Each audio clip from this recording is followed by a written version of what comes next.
హైస్కూల్లో చదువుకునే రోజుల్లో తెలంగాణ ఉద్యమంలో పాల్గొన్న తన సోదరుల్లాంటి 400 మంది అమాయకులు సమైక్య పాలకుల కర్కశ తుపాకీ బుల్లెట్లకు అమరవీరులై తమ రక్తంతో తెలంగాణ తల్లిని అభిషేకించిన వీరోచిత పోరాటాన్ని కళ్ళారా చూసి రక్తం మరిగింది ఆ విద్యార్థికి.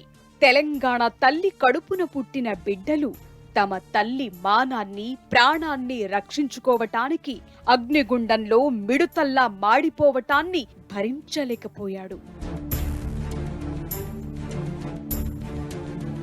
యువకుడిగా పెరుగుతూ తెలంగాణ భాషను, యాసను, సంస్కృతి సంప్రదాయాలను, ఆచారాలను, పద్ధతులను అవహేళన చేస్తూ కథలు, సినిమాలు రావటం, తమ కళ్ల ముందే తమ పండుగలను, పబ్బాలను వెక్కిరించటం చూసి ఆవేశంతో రగిలిపోయాడు. కాని అప్పుడతడు నిస్సహాయుడు. అత్యున్నత విద్య గడించిన సర్కారీ కొలువుల్లో చేరి వేలు, లక్షలు సంపాదించే గొప్ప గొప్ప అవకాశాలున్నా ఆయన లక్ష్యం డబ్బు సంపాదన కాదు. ఏ నాటికైనా తెలంగాణను సమైక్య పాలన చెర నుంచి విడిపించాలని. అదే దీక్షా కంకణధారి అయి రాజకీయాల్లో అడుగుపెట్టాడు 23 సంవత్సరాల పచ్చి వయసులో. అప్పటికే తెలంగాణ సమాజానికి తీరని అన్యాయం జరిగిపోయింది. ఊరూరా చెరువులకు తెలంగాణ ప్రసిద్ధి. కాస్త నీరు అందిస్తే సిరులు కురిపించగల సారవంతమైన భూములున్నాయి. చెమట చిందించగల రైతులున్నారు. కాని చెరువులన్నీ పాడుబడ్డాయి, భూములన్నీ బీడుపడ్డాయి. మగ్గాలతో కుస్తీలు పడుతూ, చెమటలు కక్కుతూ, అగ్గిపెట్టెలో పట్టుచీరను ఇమిడ్చగల చేనేత కార్మికులున్నారు. కాని ప్రోత్సాహం లేదు. నల్ల బంగారపు గనులుగా కనకధారలు కురిపించే సింగరేణి బొగ్గు గనులున్నాయి. ఇక కులవృత్తులతో సమాజానికి సేవ చేస్తున్న నైపుణ్యం కలిగిన వనరులకు లోటు లేదు. భాషకు సేవ చేస్తూ అసంఖ్యాకంగా రచనలు చేస్తున్న మహాకవులు, కళాకారులు, గాయకులు, భాషావేత్తలు, అంతర్జాతీయ ఖ్యాతి గడించిన విద్యావేత్తలు, శాస్త్రవేత్తలు, పాత్రికేయులు, పత్రికాధిపతులు, స్వతంత్ర సమరయోధులున్నారు. కాని ఉద్దేశ్యపూర్వకంగానే గుర్తింపుకు దూరంగా ఉంచారు. ఇక చరిత్ర చూస్తే ఘనాతి ఘనం. 1000 సంవత్సరాలకు పైబడిన అస్తిత్వముంది. అయితే ఏం ప్రయోజనం? తెలంగాణ శక్తిని కావాలనే తొక్కిపెట్టారు. తెలంగాణ గడ్డను అడుగడుగున అవమానాలకు గురిచేశారు. ఈ ప్రాంతపు రైతుల కష్టాలు పట్టించుకోలేదు. తాగునీటికి, సాగునీటికి కటకటలాడేట్లు చేశారు. భూముల విలువలను కావాలనే కృంగదీశారు. విలువ తగ్గించిన భూములను సీమాంధ్ర నాయకులు కొనుక్కుని కోటీశ్వరులయ్యారు. తెలంగాణ బిడ్డలకు కన్నీరే మిగిలింది. ఇవాళ హైదరాబాద్ శివర్లలో ఎకరం 40 నుంచి 60 కోట్లకు అమ్ముడుపోతున్న కమర్షియల్ భూములు 40 ఏళ్ల క్రితం కేవలం 5-6 వేలకు మాత్రమే అమ్ముడుపోయాయంటే ఈనాటి తరం నమ్మదు. ఇవాళ ఎకరం 25 లక్షల నుంచి 60 లక్షలకు అమ్ముడుపోతున్న వ్యవసాయ భూములు 25 ఏళ్ల క్రితం కేవలం 1 లక్ష నుంచి 2 లక్షలకు మాత్రమే ధర పలికాయంటే నమ్మి తీరాల్సిందే. అదే సమయంలో కోస్తాంధ్రాలో గోదావరి మీద ఆనకట్టలు, నాగార్జున సాగర్ మీద ఆనకట్టలు, కృష్ణానది మీద ఆనకట్టలు, రిజర్వాయర్లు నిర్మించబడటంతో కోనసీమలు పచ్చదనంతో కళకళలాడుతుంటే తెలంగాణలో భూములు సాగునీరు లేక వెలవెలబోయాయి. సీమాంధ్ర మీద పెట్టిన శ్రద్ధ తెలంగాణ మీద ఏ ఒక్క పార్టీ, ఏ ఒక్క ముఖ్యమంత్రి కూడా పెట్టకపోవటంతో తెలంగాణలోని బంగారు భూములు నెర్రెలు విచ్చిపోయాయి. అలాంటి నేపథ్యంలో ప్రత్యేక తెలంగాణ రాష్ట్రం కావాలని ప్రజల్లో బలమైన వాంఛ ఉన్నప్పటికీ వారిని నడిపించే వీరుడు కరువయ్యాడు. తెలంగాణ తొలిదశ ఉద్యమం నుంచి చురుకైన పాత్రను పోషిస్తూ ప్రత్యేక తెలంగాణ కోసం పోరాడే నాయకుడు ఎవరున్నారా అని వెతుకుతున్న మేధావుల్లో ప్రొఫెసర్ జయశంకర్, నీటిపారుదల నిపుణుడు విద్యాసాగర్ రావు ఉన్నారు.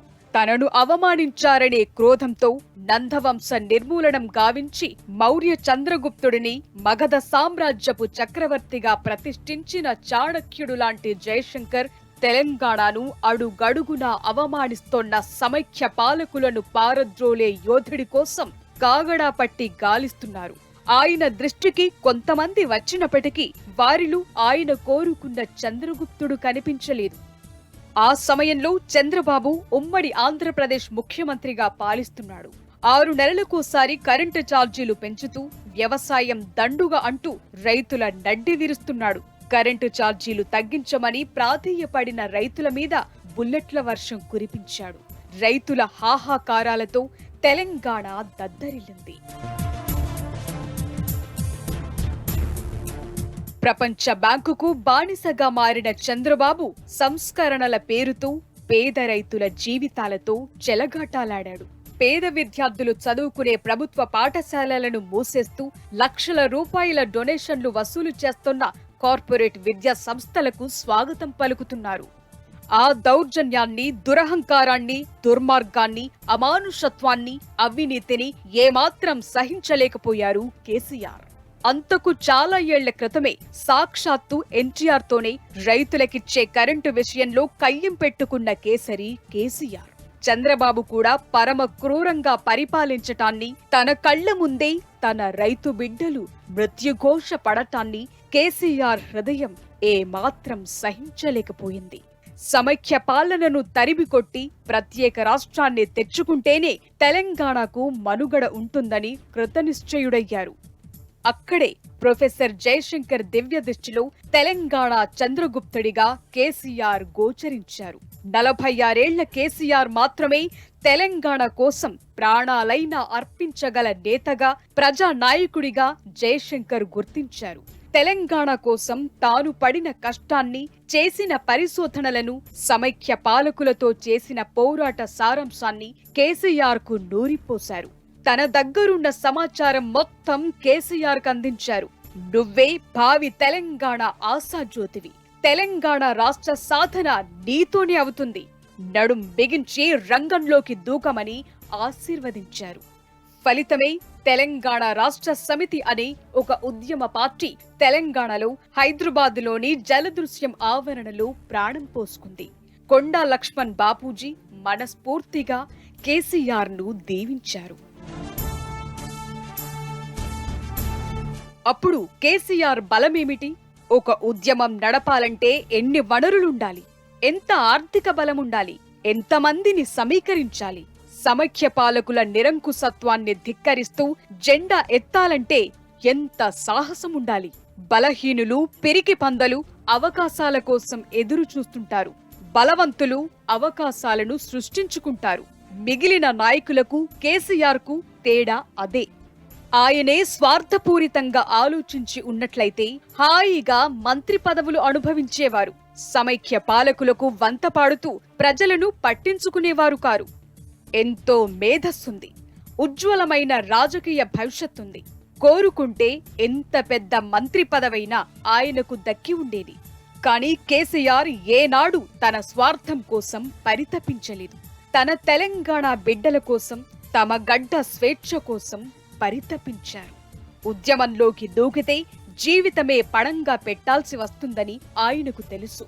అనుకున్న లక్ష్యం సాధించకపోతే తన రాజకీయ జీవితం అంతమవుతుందని తెలుసు. ఉద్యమాన్ని నడిపించలేకపోతే తన విశ్వసనీయత దెబ్బతింటుందని తెలుసు.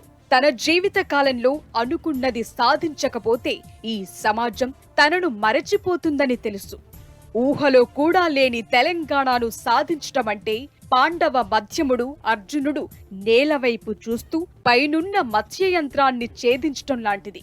సమైక్య పాలకుల మెడలు వంచటమంటే శ్రీరాముడు మహాశక్తివంతమైన శివధనుస్సును విరవటం లాంటిది. గురి తప్పిందా అభాసుపాలు కాక తప్పదు.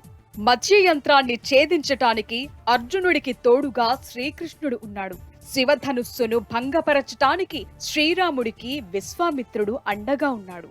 మరి కేసీఆర్కెవరున్నారప్పుడు? చేతిలో పత్రికలున్నాయా? టీవీ ఛానళ్లున్నాయా? బలమైన పెట్టుబడిదారులున్నారా? ఉద్యమం కోసం ప్రాణాలు సైతం అర్పించగల లక్షలాది మంది సైనికులున్నారా?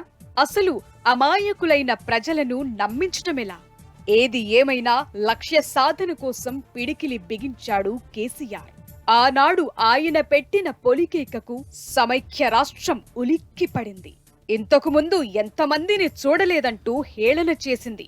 6 నెలల్లో చప్పబడిపోతుందని చంకలు గుద్దుకున్నారు. కాంగ్రెస్ పార్టీ రాష్ట్రాన్ని ఎట్టి పరిస్థితుల్లోనూ విడగొట్టదని బలంగా నమ్మారు. అదే సమయంలో తన బిడ్డ ప్రదర్శించిన తెగువను చూసి తెలంగాణ తల్లి పులకించిపోయింది. 3.5 కోట్ల మంది తెలంగాణ పౌరులు కేసీఆర్ కు జయ జయ ధ్వానాలు చేశారు. ఆ రోజు ఏప్రిల్ 27వ తారీఖు 2001 సంవత్సరం. నగర నడిబొడ్డులోని జలదృశ్యంలో ఒక మహాద్భుతం ఆవిష్కృతమైంది. కల్వకుంట్ల చంద్రశేఖరరావు ఎలియాస్ కేసీఆర్ తెలంగాణకే మణిమకుటాయమానమైన వీరుడు. పిడికెడు మంది పోరాట యోధుల సమక్షంలో తెలంగాణ రాష్ట్ర సాధనే లక్ష్యంగా తెలంగాణ రాష్ట్ర సమితి అనే ఉద్యమ పార్టీని ప్రకటించారు. తెలుగుదేశం ప్రభుత్వంలో తాను నిర్వహిస్తోన్న ఉపశాసన సభాపతి పదవికే కాదు, పార్టీ ద్వారా తాను గెలిచిన ఎమ్మెల్యే పదవికి కూడా రాజీనామా చేస్తున్నట్లు సింహగర్జన చేశారు. ఆ గర్జనకు రాష్ట్రం మొత్తం వణికిపోయింది. సమైక్య పాలకుల గుండెల్లో ఫిరంగులు పేలాయి.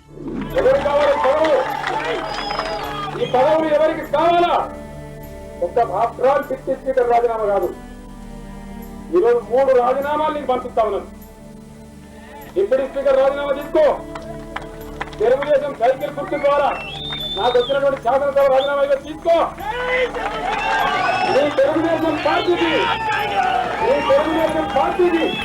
ప్రాథమిక సభ్యత్వానికి రాజీనామా తీసుకో. పదవులు కాదు, అవసరమైతే నా ప్రాణం కూడా తారపడడానికి తెలంగాణకు సిద్ధంగా. ఇక శివుని జటాజూటం నుంచి గంగ మహోద్ధృతంగా ప్రవహిస్తూ కొండలను, కోణలను, పట్టణాలను, పల్లెలను ముంచెత్తుతూ విరుచుకొని పడినట్లుగా ప్రత్యేక తెలంగాణ కావాలంటూ ఉద్యమ కెరటాలు ఎగసిపడ్డాయి.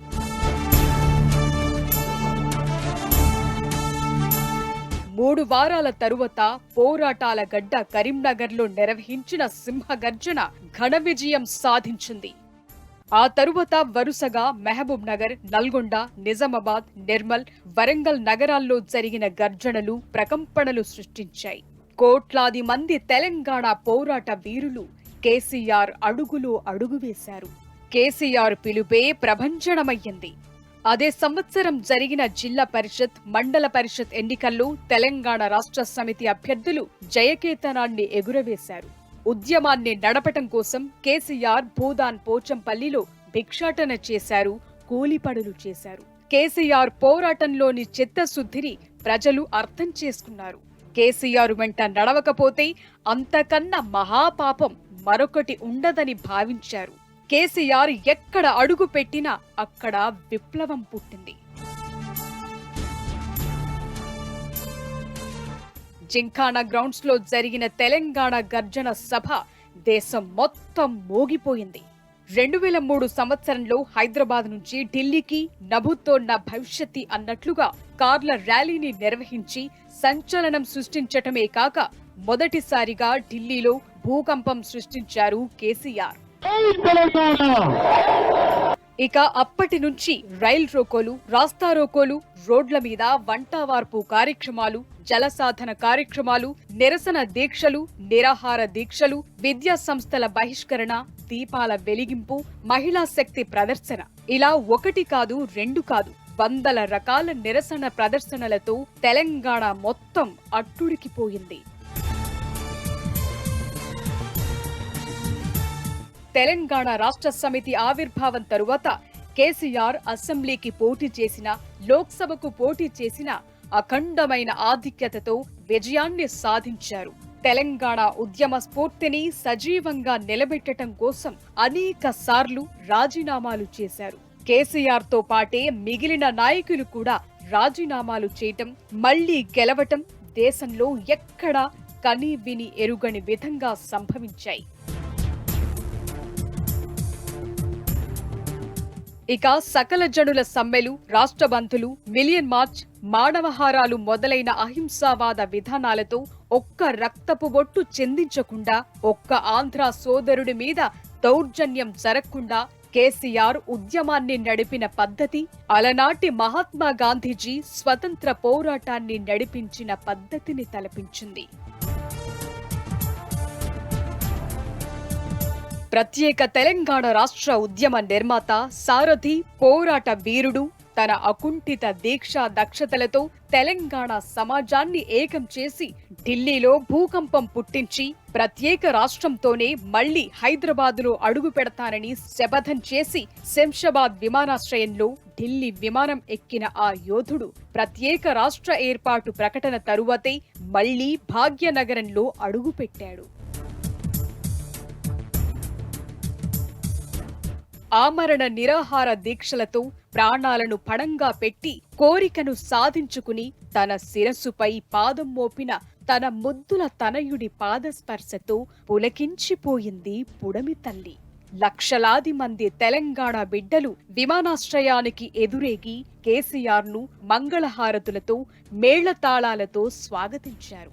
ఒక లక్ష్య సాధన కోసం ఉద్యమించి ఆ లక్ష్యాన్ని సాధించిన మొదటి నాయకుడిగా కేసీఆర్ను అభివర్ణించారు నాటి భారత రాష్ట్రపతి స్వర్గీయ ప్రణబ్ ముఖర్జీ. కేసీఆర్ పట్టుదల, కార్యసాధకత్వం చూసి జాతీయ నాయకులు సైతం నివ్వెరపోయారు. కేసీఆర్ నాయకత్వ లక్షణాలను ప్రశంసించారు. 14 ఏళ్ల పోరాట ఫలితం, మృత్యువును కౌగిలించుకున్న సాహసం, వ్యూహ నిర్మాణ చాతుర్యం, 4 కోట్ల మంది తెలంగాణ ప్రజలను ఒక తాటి మీద నడిపిన నైపుణ్యం, జాతీయ స్థాయిలో మద్దతును కూడగట్టిన నేర్పరితనం అన్నీ కలిసి 60 ఏళ్ల బానిసత్వాన్ని అంతమొందిస్తూ భారతదేశ చిత్రపటంలో తెలంగాణ అనే రాష్ట్రాన్ని సగర్వంగా నిలబెట్టగలిగారు కారణజన్ములు కేసీఆర్. ఎస్, కేసీఆర్ ఖచ్చితంగా కారణజన్ముడే. కారణజన్ముడంటే ఎవరు? ఒక ప్రత్యేక కార్యాన్ని సాధించటానికి జన్మించేవారే కారణజన్ములు అంటారు. కేసీఆర్ తెలంగాణకు విముక్తి కలిగించటానికే జన్మించారు. తన లక్ష్యాన్ని సాధించారు. ఒక్కడుగా కాలు పెట్టి 4 కోట్ల మందికి స్వేచ్ఛను ప్రసాదించారు. రాష్ట్ర ముఖ్యమంత్రిగా ప్రజలతో అఖండమైన మెజార్టీతో గెలిపించబడిన కేసీఆర్ తెలంగాణను దేశంలోనే ప్రథమ స్థానంలో నిలబెట్టాలని ప్రతిజ్ఞ చేశారు. ఇక ఆ క్షణం నుంచి అభివృద్ధి కార్యక్రమాలతో తెలంగాణ ప్రగతి రథాన్ని వాయువేగంతో పరుగులు పెట్టించారు. అదే సమయంలో దేశంలో ఎక్కడా లేని సంక్షేమ పథకాలను ప్రవేశపెట్టారు.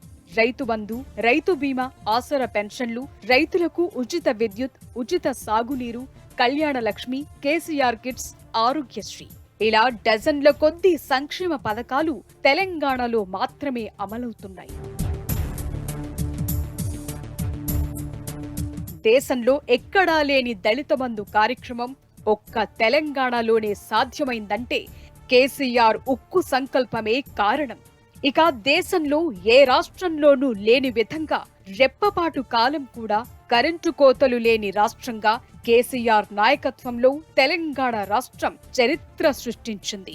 ఈ మధ్య తీవ్రమైన బొగ్గు కొరతతో, కరెంటు కోతలు, పరిశ్రమలకు పవర్ హాలిడేస్ మొదలగు సమస్యలతో దేశం మొత్తం సతమతమైపోయినా తెలంగాణ రాష్ట్రం మాత్రం ఎలాంటి సమస్యలు ఎదుర్కోలేదంటే అది ముమ్మాటికి కేసీఆర్ పరిపాలనా సామర్థ్యం, దూరదృష్టి, ముందు చూపు మాత్రమే కారణం.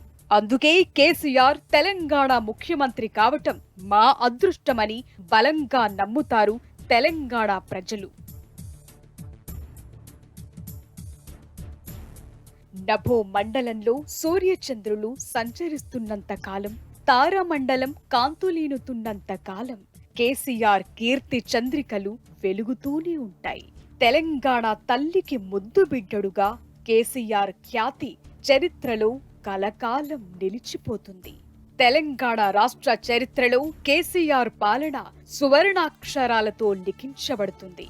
కాళేశ్వరం నుంచి ఉరకలెత్తే గోదావరి మాత కేసీఆర్ నామాన్ని జపిస్తూనే ఉంటుంది.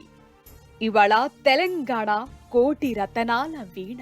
ఇవాళ తెలంగాణ 1,00,00,000 ఎకరాల మాగాణ, విద్యుత్ మెరుపులతో ధగధగలాడుతోన్న జాణ, దేశానికి అన్నం పెడుతోన్న త్రాణ.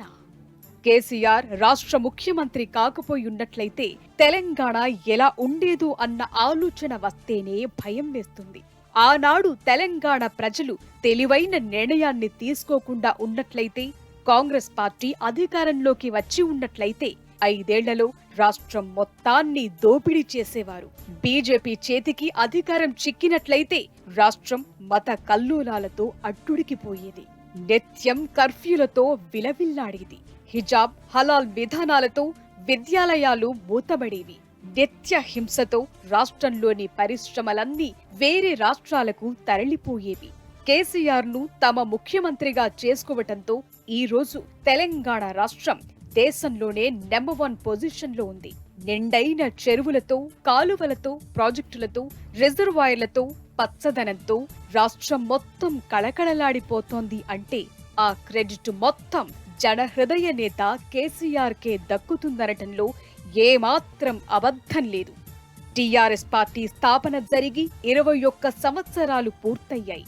పార్టీ పుట్టిన 13 ఏళ్లలోనే తన లక్ష్యాన్ని సాధించటమంటే అది ఒక చరిత్ర. ఆ చరిత్ర సృష్టించిన మాన్యులు, అసామాన్యులు కల్వకుంట్ల చంద్రశేఖరరావు గారి జన్మ ధన్యం.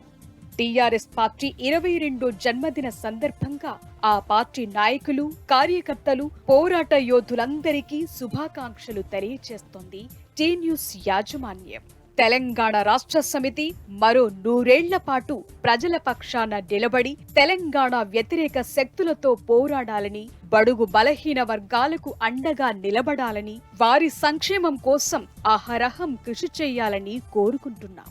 జై తెలంగాణ, జయ హో కేసీఆర్.